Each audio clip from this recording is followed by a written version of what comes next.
My family called me worthless at dinner. Then I revealed the secret that left them speechless.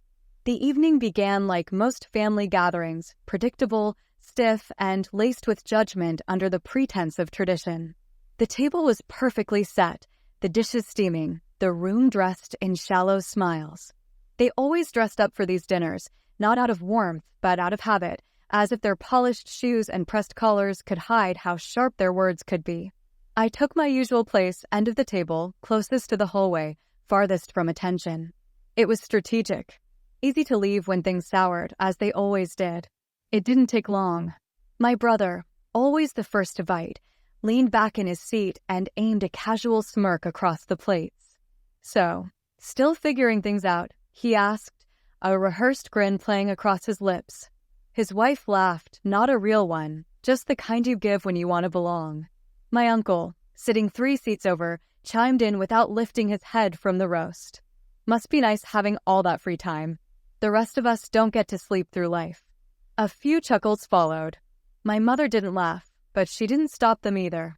She stirred her bowl and looked past me like I wasn't there. That was her version of neutrality, disengagement. To her, disappointment was best expressed through avoidance. My sister folded her napkin with unnecessary precision. You know, you're the only one who hasn't really settled.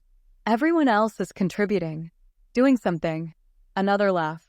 Then another. The rhythm was familiar by now. I'd been the family's quiet failure for years. It was a role they never let me forget. At birthdays, at holidays, at any table where pride was served alongside the main course, I was the garnish of ridicule. They didn't ask about my day. They didn't care where I spent my time. The less they knew, the easier it was to write their own script for my life. According to them, I drifted. I coasted. I lacked direction. And because I never corrected them, because I never flinched or snapped, they assumed they were right. But that night, something shifted. Not in them.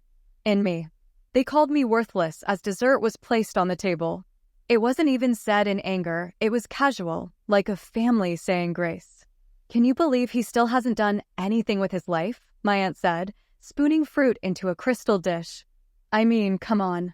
At some point, it stops being cute. I sat up straighter. Not angry. Not bitter. Just done. I reached into my coat, pulled out a folder. Black leather, thick, zipped tight. No one noticed at first. They were still laughing, still talking around me like I was decoration. I placed the folder gently in the center of the table. The laughter quieted by inches. My brother raised a brow. My mother looked at it like it was out of place. I opened it slowly. No grand gestures. Just calm, steady movements. I slid out 3 property deeds. Set them side by side. Then came the bank statements. Stamped, verified. Transfers. Names. Amounts. They stared. First with confusion. Then recognition. The house they lived in paid in full 3 years ago. My name, the silent benefactor listed in the transaction history. The family business, once inches from bankruptcy. An anonymous investor had covered the debt. That investor had signed with my initials. No one spoke. Not because they were being polite. Because they didn't know how to swallow the truth with their mouths already full of arrogance. I stood up, pulled the last sheet from the folder. A ledger of every transfer, every deposit, every silent rescue I had provided while they laughed at me from their pedestals. Their names were printed. My signature at the bottom of each. I looked at each of them. My voice steadied, not raised. You've been living on my silence for years. Every comfort, every celebration, every moment you've claimed as success, built on what I gave you without credit. I zipped the folder closed. Not one of them moved. Their eyes tracked me like I had become someone else, though I had always been the same. They were only seeing me now because I had chosen to be seen. I walked toward the hallway without looking back. Behind me, no one called my name. Not even my mother. And as I stepped out the door, I didn't feel angry or triumphant. Just light. I didn't go back to that house. I didn't wait for messages. I didn't expect anyone to chase me down the driveway with apologies. That night, I checked into a hotel downtown, one with tall windows and thick walls that kept noise and people far away. I ordered a simple meal, changed out of my press shirt, and sat by the window watching cars drift by below like they had nothing to do with me. They didn't. Not anymore. For years, I had supported them from the shadows, paid mortgages and installments through quiet channels, propped up their crumbling ventures under shell accounts, shielded them from debts they had never earned the right to escape. I never told them because I didn't need the praise. I did it because I remembered the weight of that house when it was falling apart. I remembered my father's voice growing quieter every time he looked at unpaid bills and watched everything he built tilt toward ruin. And I remembered how none of them stepped forward then. When I started making real money, it came quietly. A software tool, small at first, designed for supply chain automation. It solved a problem no one realized they had until it was fixed. A few key contracts later, the numbers began to climb, and I invested in silence. I never bragged. I never updated my family. And when they continued to view me as the one who had wasted his life, I let them. But the silence was never weakness. It was the clean space I needed to work, build, and remember without distraction. The morning after the dinner, my phone rang 7 times. I ignored them all. My brother left a voice message asking where I got those documents and why I hadn't told him sooner. My mother's message was shorter, "Call me." There was no warmth in it, just command, just old habits echoing. They didn't know how to speak to me any other way. By the 3rd day, my sister sent a message asking if I was angry. She didn't say sorry. She just wanted to know if she'd made me upset. The next message was about her husband needing help with a business idea. It wasn't even a full 24 hours before they'd shifted from shock to calculation. I didn't respond. Instead, I visited the office I rarely entered. It sat on the 21st floor of a quiet building, no signs, no labels, no busy reception. The team I had built worked remotely, and I liked it that way. Clean numbers, efficient output, no politics. I walked past the glass doors, greeted the security guard, and stepped into my own space like a stranger. Everything was in order. My assistant had left the quarterly reports on my desk. Profits were steady.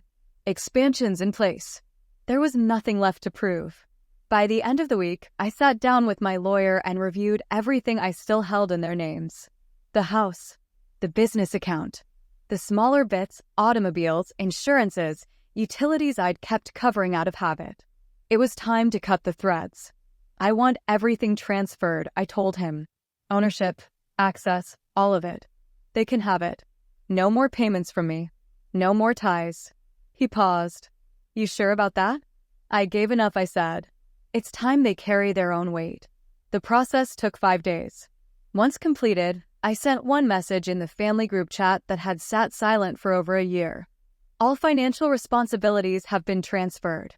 Everything you have is now officially yours.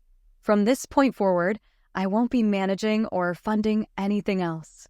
I wish you the best. I didn't sign it with my name. They knew who it was from. There were no immediate responses. Hours passed. Then came a string of messages, half shocked, half panicked. My brother asked why I would just walk away. My sister accused me of being unfair. My mother finally called. I let it ring out. I had said all I needed to. Weeks passed. Then months. In my absence, they had to manage what they'd never bothered to understand. My brother's smug confidence collapsed under the reality of running a business without backup. He reached out again, this time with long paragraphs about mistakes, confusion, and regrets. He wanted guidance. I didn't reply. My sister, always focused on presentation, tried to sell her own version of the story to distant relatives. That I had turned cold. That success had made me arrogant. But the facts didn't bend to her narrative. Everyone knew where the money had come from. They had seen the paperwork, heard the silence I left behind. My mother wrote a letter. A real one. Sent by post. She didn't apologize. She didn't beg. She asked me to visit. To talk. Said she was trying to understand where she had gone wrong. It arrived late one night, folded into thick white paper, written in a hand that trembled just enough to suggest honesty. I read it twice. Then I filed it away. I didn't need more words. I needed peace. I moved. A quiet place outside the city. Trees, long roads, no traffic. No dinner tables dressed in mockery. I lived alone. I worked when I wanted to. I gave when I chose to. I never looked back. But closure doesn't always come wrapped in a dramatic final act. Sometimes it's quieter. Just a clean break, a closed door, and a life you build without anyone else's permission. The last time I heard from any of them was nearly a year after that dinner. An envelope arrived without a return name. Inside was a family photo, old, probably dug up from a drawer, taken before everything turned cold. A note on the back read, "We didn't know. We were wrong." No signature, just those words. I didn't need to respond. I had no anger left, only distance. And sometimes that's enough. I still think about that night. Not often.